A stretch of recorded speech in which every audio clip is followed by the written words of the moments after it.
सीताराम, क्या आप जानते हैं कि जिहाद है क्या?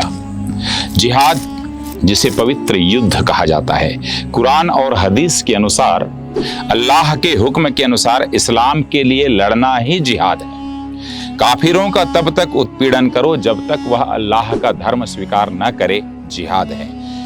N.J. दाऊद ने कहा कि तब तक युद्ध करो जब तक मूर्ति पूजा समाप्त नहीं हो जाती है और अल्लाह का धर्म सर्वोच्च नहीं हो जाता है। मैं नहीं कहा, N.J. दाऊद ने कहा।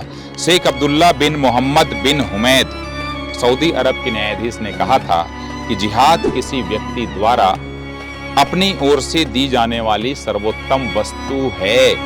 इसे इबादत, उपवास, जकात, उम्रा, हज से श्रेष्ठ माना गया है। एक मुसलमान के लिए महानतम पुरस्कार और वरदान है जिहाद। क्या कहा जाए इस जिहाद के बारे में? और यह जिहाद वस्तुतः 3 तरीकों से किया जाता है।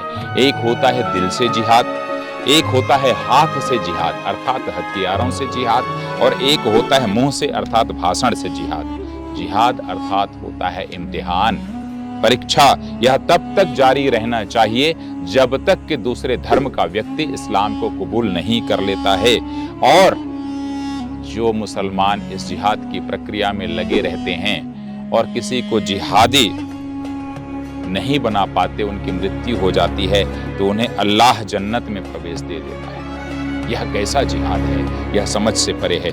इसी कारण हिंदू काफिर हैं और कहीं यहूदी काफिर हैं, कहीं बौद्ध काफिर हैं, कहीं चाइनीज काफिर हैं, कहीं जापानीज काफिर हैं। पैगंबर के मतानुसार तो मुसलमान अल्लाह के वास्ते लड़ा नहीं, जिहाद के लिए इच्छा प्रकट नहीं किया, वह मरा नहीं तो वह ढोंगी है, वह ढोंगी की मौत मरेगा। इसे लड़ते रहना चाहिए जिहाद के लिए। इस जिहाद के कुचक्र को देखो और इसे समझना होगा, क्योंकि यह जिहाद आने वाले समय में पूरे विश्व के लिए चुनौती होगी, पूरे विश्व के लिए चुनौती होगी, प्रत्येक धर्म के लिए चुनौती होगी। क्योंकि अब वो वातावरण नहीं है कि आप सिर्फ क्रांति से या डरा करके, जिहाद करके आप लोगों को इस्लाम धर्म परिवर्तित कराते रहें, बम या गोलों से इस्लाम धर्म परिवर्तित कराते रहें। ये उचित नहीं है। इसलिए जिहाद के इस घिनौने षड्यंत्र को समझना होगा। फिर मुलाकात होगी। सीताराम।